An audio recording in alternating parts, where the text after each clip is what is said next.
3 reasons why I believe Joe Milton is going to be Michigan's starting quarterback in 2020. Next on Michigan Podcast. But there's going to be one team that's going to play solely as a team. No man is more important than the team. No coach is more important than the team. The team, the team, the team. Looks deep for Anthony Carter. Waits for it. Hit. Caught. This is no time for that. In the pocket and a sack. Tim Jamison. Brady gets terrific. Throws it. And a touchdown. Knight again. Schultz just before Brazil got him. And a leaping interception by Woodson. Arbor back to throw over the middle. Caught by Collier at the 5 on his feet. Touchdown, Michigan. On its way. It's good. He's 5'7", 179 pounds, a junior at Michigan. But Jamie Morris packs a wallop, and he delivers for Bo Schembechler. And here's your first play. Pressure coming. Sack. It is Glenn Steele, number 81, who fought his way through the traffic. Option. And Robinson calls his own number, and he's going to score. Oh, an easy touchdown for Robinson and Michigan.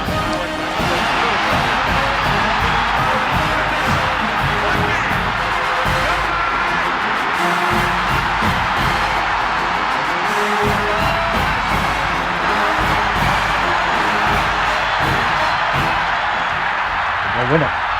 We're going to win the championship again because we're going to play as a team.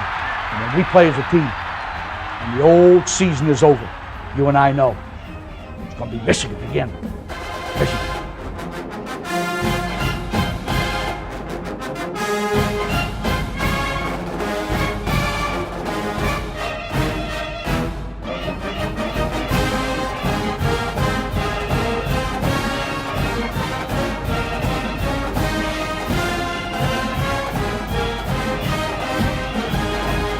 Go Blue, and welcome to this week's edition of Michigan Podcast. I am Steve Deace. Thank you for tuning in.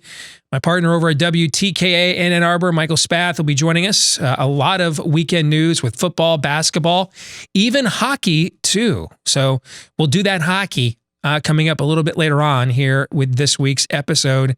Plus a Twitter poll question in reaction to what I ranted about at the top of last week's show with results I don't like and I don't understand. But before we get to all of that, it's time now to turn the page to 2020. And strictly from a cost-benefit analysis, meaning this isn't my preference. Not that I have anything against Joe Milton. I seem to really like him, actually, and his teammates seem to like him even more. But just looking at it analytically, with no emotion, no preferential bias, I think unless Dylan McCaffrey is decidedly better, dramatically better, Joe Milton is going to be Michigan's starting quarterback in 2020 for 3 reasons. But first, let me say this about Dylan McCaffrey. I love Dylan McCaffrey. I was on here early last season, 2019 is last season now, saying I think it's time to make the quarterback switch. And I think if he had not been put in the game against Wisconsin at a point that it was unwinnable, that Wisconsin was essentially just permitted to tee off every down, and they did. And the result was he took the most vicious and arguably dirtiest hit I've ever seen a Michigan quarterback take. It resulted in a concussion, several weeks of injury. If that had not happened, I think he would have been Michigan's starting quarterback this season. It really was only a few games in November that Shea Patterson looked anything at all like the quarterback we thought we were going to see all of this season. However, that event allowed Joe Milton to be elevated to the number 2 spot. And I think that has radically altered the paradigm of what I think we all thought and expected was going to take place heading into this coming season, even just a few months ago. All right, so I like Dylan McCaffrey. This is not a preference. I'm not choosing a side. My side is Michigan, whichever young man gives us the best chance to get back to being a championship football program again. That's the guy I'm for, okay? This is now just looking at everything analytically. So with that disclaimer out of the way, here are those 3 reasons. We're going to take these one by one. And here is number 1. Any experience advantage McCaffrey had over Milton is now gone. Well, what do you mean, Steve? Dylan McCaffrey's going into his 4th year. Joe Milton is 3rd. Well, he's been here 1 extra year. But they each have been in this Josh Gaddis offense for the same amount of time. You know, this isn't learning the complex pro-style offense of Jim Harbaugh, with its dozens of different formations and how many different times can you run the G-trap run gap game. This isn't it. That's not that offense. It's not Jim Harbaugh's offense at all. I think they use some running game principles like the pin and pull and some of that stuff. But I think beyond that, schematically, it's Josh Gaddis's show. And Dylan McCaffrey and Joe Milton have been on campus for the same amount of time to be tutored in the ways of speed and space. So I think that experience advantage McCaffrey had is gone because of that injury. That concussion elevated Milton to number 2. He got all of those number 2 reps. Dylan McCaffrey didn't basically play another meaningful snap the rest of the season. So I don't think there is any kind of experience edge. And if you just looked at these 2 guys physically, you would think Milton's the guy that's been in the strength and conditioning program longer. He is the more physically developed and impressive looking athlete. Just when just looking at him in the underwear Olympics off the hoof, as the scouts like to say. So I don't think there's any experience advantage here. Yes, I know McCaffrey has played in more games, but the vast majority of that advantage came in 2018 in an entirely different offense than the one Michigan's playing in right now. Which leads me to my second reason here, the transfer portal. We're seeing Michigan players now graduate in 3 years. We just saw Cesar Ruiz do it. We saw Donovan Peoples-Jones do it. We saw Benjamin St. Juste do it. And these guys can graduate in 3 years, hit the transfer portal like St. Juste and have 2 years of eligibility left, or go to the NFL like Cesar Ruiz and Donovan Peoples-Jones did. Well, if you look at it behind McCaffrey and Milton, you have Cade McNamara, who my colleague at Wolverine Digest, Brandon Brown, saw sitting in a pretty encased boot at the end of last season. So you have to wonder what his freshman redshirt year development looked like. And then behind them, you have Dan Villari, who I'm personally rooting for because I like the underdog that gets publicly dissed for no reason other than taking a chance on a once-in-a-lifetime opportunity to be the quarterback at a school like Michigan. But even if he ends up panning out as a diamond in the rough, he's going to take 2 to 3 years to develop. All right? So if Milton ups and leaves because you anointed McCaffrey, that leaves you with, right now, a rehabbing Cade McNamara, maybe, and an inexperienced project in Dan Villari. Yikes. Now, the same could be true of McCaffrey if he were to leave too, but the difference is Milton would potentially leave with 2 years of eligibility in front of him. Zach Shaw at 24/7 Sports did the math on the transfer portal and found since it debuted in October of 2018, a college football quarterback has entered the transfer portal once every 57 hours. I mean, those numbers are incredible. And with that extra year of eligibility, provided academically he could pull off graduating in 3 years, Milton would be even more highly coveted because you'd have 2 years instead of just 1. So I think the transfer portal is absolutely a factor in this race. And if it's not, then your coaches just aren't paying attention. I think the reason Oklahoma didn't go after Derek King, the Houston transfer at quarterback, is they knew if they did, Spencer Rattler, who was the number 1 quarterback in the country in 2019, would transfer. So the coaches absolutely have to understand and what the transfer portal causes you to have to re-recruit your own team on a perpetual basis. That leads me to the third and final factor here, and that is Dylan McCaffrey's injury history. He's thrown a total of 35 passes in a Michigan football uniform. 35. That's 1 game's worth, maybe a game and change. He's had 2 serious injuries, a broken collarbone and then a concussion. And the concussion is the real worry because you have to look at the way the McCaffrey family reacted to that. They brought in their own specialist from Denver to look after him. Now, I don't think that has anything to do with not trusting Michigan's medical care. The University of Michigan is one of the finest university hospitals on this planet. And if they didn't think that the university was going to treat him well, Dylan McCaffrey wouldn't still be here. No, I think it's because this is a family of means. You have to remember his father, Ed, is a former Super Bowl winning Pro Bowl wide receiver. His mom, I believe, is an Olympic athlete. I mean, this is a family of renown. And they get injuries and they're self-aware about them. And they especially get concussions with how long dad played pro football. More likely what it means is that he had either a head trauma in high school and we just don't know about it, and the family wanted the same specialist that looked after him back then to look after him now.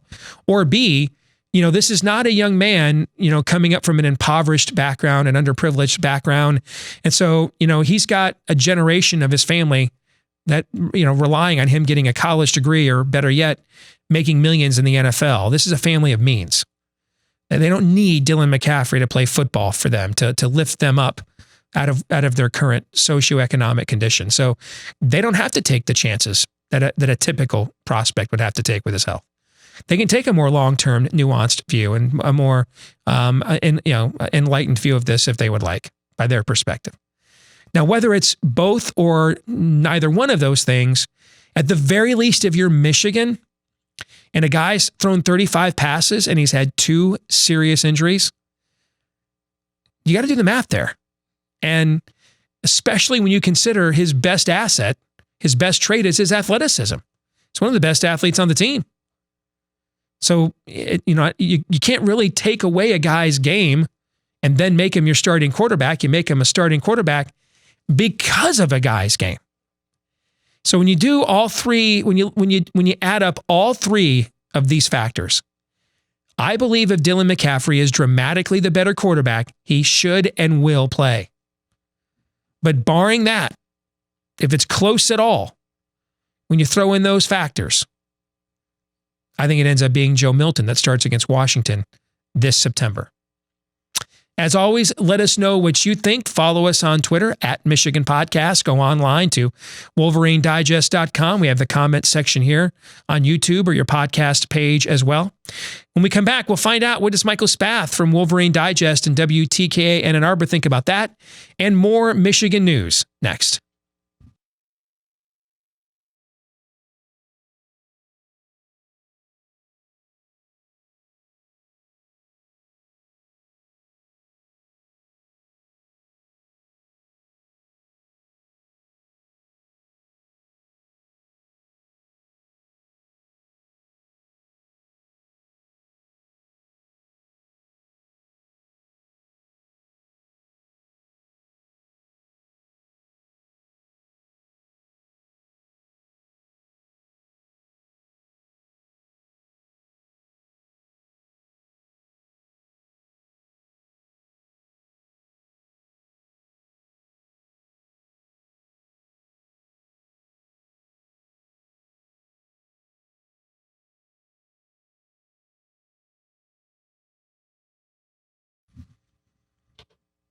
All right, back here on Michigan Podcast. We are joined again this week by our good friend, Michael Spath over at Wolverine Digest and WTKA in Ann Arbor. Brandon Brown has one more week off, although this week he is back at work. He's actually covering Juwan Howard's press conference today, so it's good to have him back. But Michael, good to have you back with us as well, brother. How are you?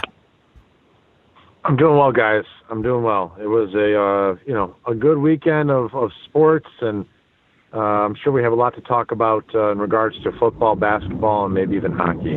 Indeed. Let's get to all 3 of those topics. Let's start with football. Michigan adding 2 assistant coaches this weekend. Bob Shoop, a 2-time former Broyles Award finalist for Assistant Coach of the Year in college football. He's been a 3-time Power Conference defensive coordinator, Mississippi State, Tennessee in the SEC, Penn State here in the Big Ten. Longtime ties to James Franklin, but has previously worked with Don Brown as well. Let's start with his hire. Your thoughts of bringing him in and what you think that means, his addition to the coaching staff, Michael. I think it's Jim Harbaugh getting the best available coach he can to coach the safeties. Bob Shoop has been a secondary coach for most of his career, and I'm sure it was a little bit of like, hey, I need a job, and hey, look, there's a job that's available.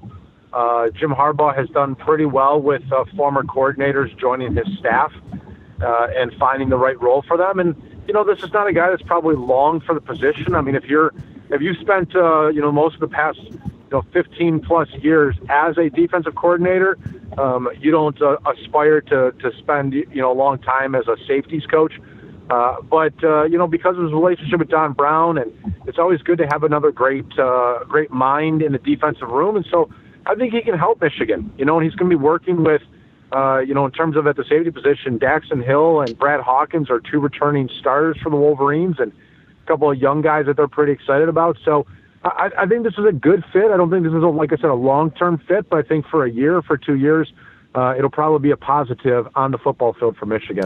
I agree with all of that. What do you think of Brian Jean Mary, another former defensive coordinator? This was a name way out of left field on Saturday when it was announced. A lot of the scuttlebutt was a strength and conditioning assistant. Tank Wright was going to be elevated to a full-time coaching position. My understanding is he even changed his Twitter bio to make that seem like it was coming down the pike. He was out on the road recruiting, and then out of nowhere we get this press release with Brian Jean Mary's name in this position as well. He's got extensive experience as a recruiting coordinator at the University of Texas, an assistant coach at several schools, largely following Charlie Strong as he did to South Florida, where he was his defensive coordinator as well. Shoup's not known as a recruiter, more of an Ed Warner type of coach, but Ed Warner's become a good recruiter at Michigan. But Shoup, it sounds to me, is it too simple to say he's the X's and O's guys and Brian Jean Mary was brought in? He's really the Chris Partridge replacement. He's really here to bang the drum out on the recruiting trail. Well, that's certainly what it looks like. I mean, that's what his MO was at Texas and at South Florida, is that he was, considered a pretty good recruiter. I wrote a story for Wolverine Digest over the weekend that, 24/7 Sports lets you know, like, who, in a recruiting cycle, when a kid commits, who is the primary recruiter. And Brian G. Mary was the primary recruiter for five-star Malik Jefferson, who ended up going to Texas, and then a number of four-star players. So certainly he's had success recruiting those guys. Now, he's had success recruiting in three incredibly, dominant states for recruiting: Georgia, Texas, and Florida. And so, how does he come to Michigan, and where does he establish himself? Does he go back to those three states? Is he as fearless as Chris Partridge was, wearing the Block M and saying, "Hey, I'm recruiting for the University of Michigan in places that I'm not supposed to be, or that are generally favor the Southern schools?" So I think that is yet to be determined, and I'm curious how he kind of came onto this staff. I know that Jim Harbaugh is not the most forthcoming person, and I read the press release, and they talk about how excited they are to have him. But where did this come from? Because the Bob Shoup stuff was out there last week, but you're right, it was Tank Wright. Tank Wright, the assistant strength and conditioning coach staff, was supposed to be the new position coach, and all of a sudden they lose Anthony Campanelli, and in a matter of 24 hours, everything changed. And I wondered a little bit of if they felt like after losing Campanelli and losing Chris Partridge that they couldn't hire someone like Shoup and Tank Wright. They needed a bigger splash, and that Brian G. Mary, with his resume, with his 21 years coaching, and with his extensive track record of recruiting, they said, like, we need to bring someone like this in, not only for the optics, but just because he has the experience of getting down on the recruiting trail, and he can open up some pipelines for us. I think you guys had a good conversation about him on your radio program today on WTKA, and Brandon added some context, which is essentially, this guy is not going to come in here, no matter how good of a recruiter he was rated by 24/7 Sports. You just don't get too many guys to leave too far from their home regions. Just the numbers bear that out, all right?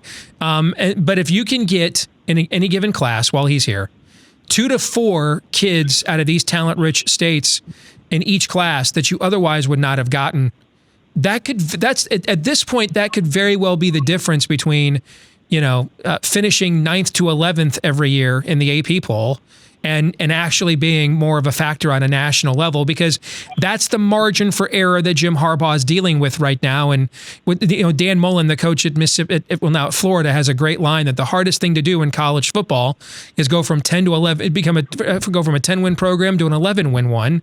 And this is the move Michigan is trying to make right now. And frankly, it's probably one assistant coach that at one position and 2 to 3 recruits in a class that could make the difference there. I mean, that's the margin for error that Michigan's dealing with right now. Yeah, I mean, think about it. If you could bring in 2 to 3 more athletes, as you said, 2 to 3 more players per class, if you could bring in, another really talented skill position player on offense, if you could bring in a safety on defense, if you could bring in some type of project on, the offensive line that does really well. I mean, they need, Michigan is probably in any given year, they're probably just 1 or 2 or 3 players away from getting over the top. Now, that all being said, they need, the position that they need the most is quarterback. Mm-hmm. And I don't know either one of these guys comes in and it makes a huge difference when it comes to the quarterback position. Those guys, the 5 stars and the 4 stars, you're not going down to Texas and you're not going down to Florida and you're not going down to Georgia and picking up, the number 1 ranked quarterback in each of those states and saying, hey, come to Michigan. Well, let's go to quarterback. I mentioned here at the top of the show, I did a rundown of something I wrote about a few days ago over at Wolverine Digest. 3 reasons why, unless he is dramatically the superior quarterback, as the coaches see during the offseason, unless Dylan McCaffrey is dramatically better. I gave out my 3 reasons why. Barring that, I think Joe Milton's going to be the starting quarterback come the first Saturday in September at Washington. Your thoughts on that reasoning and whether you agree or disagree with it? God, I don't really know. I don't know how they're picking quarterbacks. When you look at the first guy, Jake Rudock came in, I think everybody kind of agreed that he was the, quote unquote, the slam dunk. They didn't really have anything coming back onto the roster, and he was a grad transfer, and this is kind of the new wave, and it made a lot of sense, and so everybody was in agreement. And the next year, Wilton Spate, the battle between Wilton Spate and John O'Korn and Brandon Peters, and he kind of just went with the guy with the most experience, and then when he went with Shea Patterson, he went with the guy with the most experience, and this year again, he went with the guy with the most experience, and so I don't know how they're picking quarterbacks. I mean, quarterback play at Michigan and the development of the quarterbacks for the last 5 years has been one of the great conundrums of this program. And so, if you're asking me like my confidence level in picking Joe Milton over, or you laid out a great three-pronged attack on why this could be the case. Steve, I got to tell you, it's the one position that I have no real strong sense for how they make the decisions to go with the guy that they do. We've heard a lot. I reported on some stuff on Wolverine Digest last week that was either really popular if you were someone that was never all in on Shea Patterson, or extremely unpopular if you thought that he was always, underestimated and overly criticized. But I just don't have a great feel for the way that they handle their quarterbacks. And that's kind of, again, where we are as a program, or where Michigan is a program after 5 years is, I can tell you a lot about the way that they do cornerbacks. I can tell you a lot about the way they do safeties and linebackers and defensive linemen and even offensive linemen, and running back and quarterback are the 2 spots that I just still don't have a great feel for what it takes to be a Michigan guy. Let's go to basketball, and how much of what we are seeing the last couple of weeks is just as simple as Isaiah Livers is out. How much of it can be, before we get meta, and I tend to do that at Wolverine Digest even before you do. Okay, so before we get, it's a race. It is a race between you and I. Yeah, yes, it is. Usually, who gets to their phone or keyboard first? Okay, but before either one of us, therefore, get meta, how much of this is just as simple as the most gifted overall play and polished player in the program has been out for a month? How much of it is just that? I think it could be when it comes to the 2 most recent losses to Minnesota and to Iowa. I mean, I think if you're playing at Michigan State, the way that Cassius Winston was playing on that particular day, I don't think there's anything that Isaiah Livers was going to do to change things. And then certainly, the Illinois game, Michigan, that was their first Big Ten road game. I don't think they were ready for that either. The Iowa-Minnesota game, I mean, both games came down to the final 3 minutes with Michigan either leading or, tied or down just to 1 point. And in those final 3 or 4 minutes, when Michigan could have, made the plays that they needed to win the game, they folded. They had 4 or 5 bad possessions in a row. They gave up a bunch of points. on the defensive end, and suddenly what was a tight game was now them down by 6 or 8, and they're trying to foul and get back into it. And in those 2 games, I wonder if you have Isaiah Livers, somebody that has shown a little bit of I can take the big shot, someone that you can work some more of the offense, spread the floor out a little bit, is a really good help post defender, a really good just help defender. Maybe he gives you that swagger, that confidence to get you over the edge. And these last 2 games against Iowa and Minnesota are wins. So yeah, it's quite possible.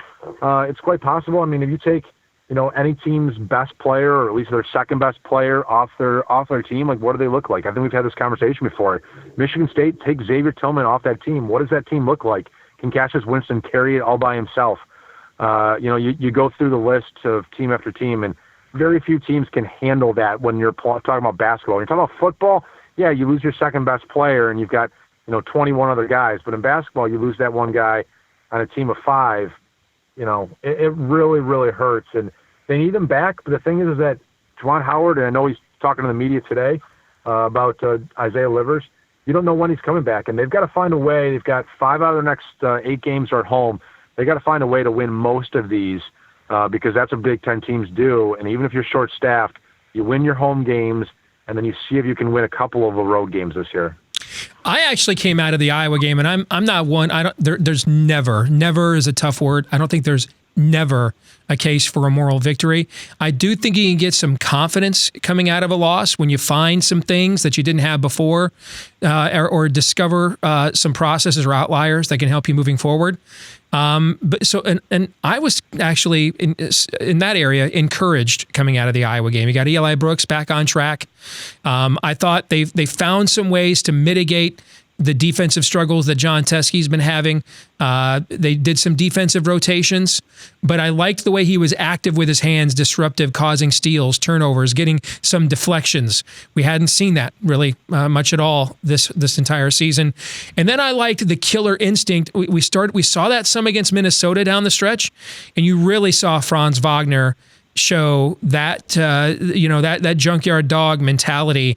I think Iowa's offensive weaponry is elite, and that's with Jordan Bohannon sitting over there on the bench, who might be, if you leave him alone, the best shooter in the entire conference. But I mean, the only guy on their regular lineup that cannot get his own shot or make just about any open shot you give him happens to be the really quick point guard they have over there, Joe Toussaint, who presents problems in other areas. And you and I have lived long enough to see better Michigan teams than this one, like last year, just get hammered in Iowa City. We rarely win there in football, and especially in men's basketball. So I was actually encouraged by some of the things we saw in that game moving forward, and got me to thinking, you know what, now if this is the identity we can go forward, and then you added Isaiah Livers to that, then I think you're seeing more of the kind of team that we saw in November. But what are your thoughts? No, I think you make a great point. I mean, look, the first 5 minutes, I tweeted out, I know it was only the first 5 minutes, but I felt like this is as good as Michigan's looked all year with the aggressiveness. They were helping on defense. It looked like Juwan Howard had made some adjustments to his defensive strategy, so I was pretty happy with it. And Eli Brooks caught fire, and that was good, and David DeJulius did some nice things, as he has been the last couple of games. I think the biggest concern remains that their low-post defense is just so brutishly bad. And it is one-on-one situations with John Teskey, but it's also, just the help defense. It's also just, whoever they put in there, Austin Davis, Brandon Johns, Colin Castleton, none of these guys are getting the job done. And so that concerns me. I know that this is a league and this is an era where the three-point basket is far more important than the 2-point down low. But I think they're going to continue to struggle on the defensive end. Overall, yeah, there were some positives to take away from the game in Iowa City. But I really do think that they need Isaiah Livers back. If we're talking about these 8 games, 5 out of the next 8 are at home. They also get Nebraska, Northwestern on the road, and then one of them is a neutral site game with Rutgers in New York City. If they don't have Isaiah Livers back for these 6 games, I think their ceiling is going 4-4 in those games, or at the best 5-3, because they do have to play Michigan State and Ohio State at home. If they get him back, 6-2. 7-1 even is possible, and that really would really kind of spark a great potential for this team going into the postseason. Finally, you mentioned it already, but let's talk some hockey, because as Chance the Rapper likes to say, as they say in hockey, let's do that hockey. All right. So I think a lot of us, I'm a big hockey guy. But I think a lot of us, given the way this season started, just decided, Michigan, Ohio State in football is enough. I can't add hockey disappointment to this. And I frankly just, forgot we had a hockey team for about a month. And now all of a sudden they're the road warriors of Big Ten hockey. First Notre Dame, now Penn State. What's going on here? Because they did this in Mel Pearson's first season too, as I recall, right? Got off to a difficult start, then went on that incredible run and went all the way at the end of the year, and then went to the Frozen Four. So what's been the spark here? Well, I think the biggest difference the last couple of weeks has been two things. One, they've been outstanding goalie play. Strauss-Mann had a north of a 940 save percentage against Notre Dame in a sweep, and then he had a 950 save percentage against Penn State this past weekend. And you give me a goalie who saves 95% of his chances, and I'll show you 2 victories most weekends. So that's been really helpful. He's played really well all year, but now he's raised his game to another level. Of course, it's not just him, it's the defense in front of him playing really well. The other thing is getting the goals. This is Michigan entered that Notre Dame weekend. I think they were 51st or 52nd in college hockey, averaging 2.2 goals per game. And, they were wasting all these great efforts by their sophomore goalie. And then you get out here and against Notre Dame, they score 3 each night. Not amazing numbers, but they score 6 goals in the weekend, and that's an improvement. And then this past week against Penn State, 11 goals, 6 on the first night, 5 on the second night.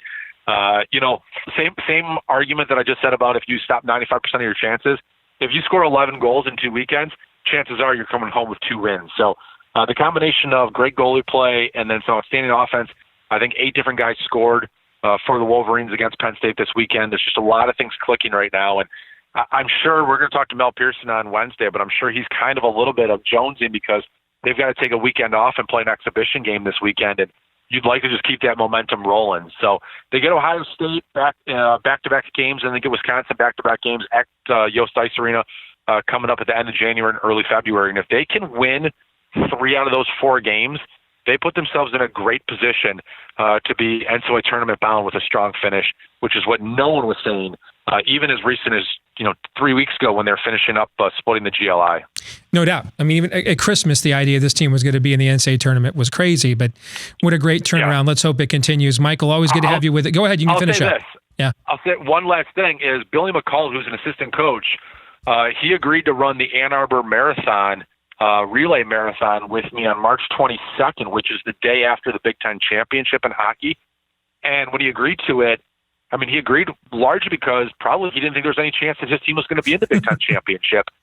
And now, I talked to him the other day, and he's like, we're going to play this by ear. Because, there's an okay chance. I wouldn't say a great chance yet, but there's still a chance now that they're playing the Big Ten championship, and that would be the night before running a marathon. I don't know how well that would fit into his schedule, but that's how far things have changed. That's how much things have changed in just 2 weeks. And they've changed for the better, so that's great. Michael, always good to have you with us, man. Thanks for joining us again this week on Michigan Podcast.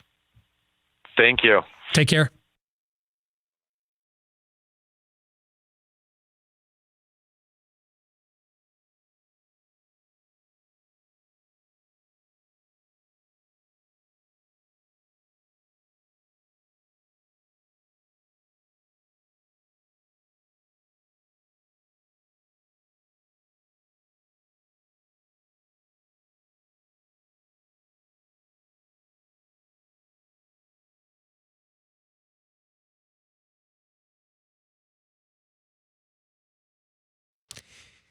This week's Twitter poll, we asked you because apparently the number one reason, as I talked about last week, that Michigan can't beat the better teams in college football is they all cheat.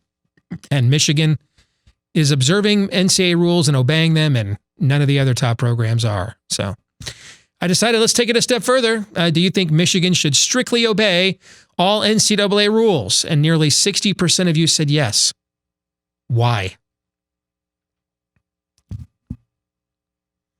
So you think the rules are disobeyed, they're not enforced, but you want to obey them anyway.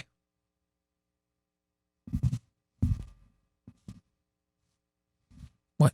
What is that? What is that? And no, I don't. Please don't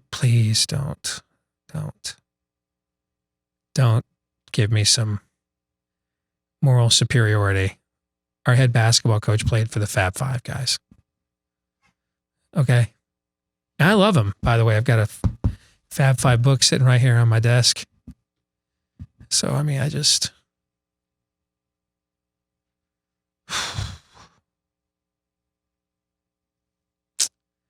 get to this week's question of the week, shall we?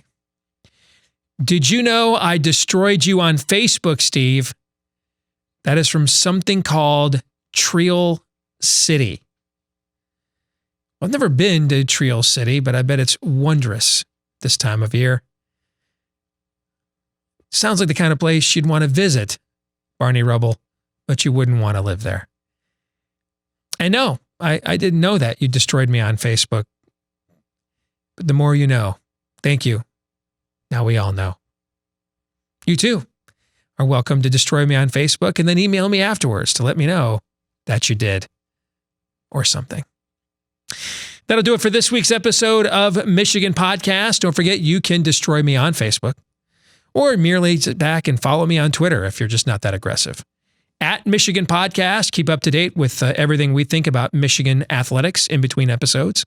You can also go to the website, wolverinedigest.com. Again, that is wolverinedigest.com. We have tons of content up there each and every day. And for now, anyway, until they tell me otherwise, it's all free at wolverinedigest.com. Everybody have a great week. Don't forget Bigger 10 coming your way tomorrow right here on this exact same YouTube channel.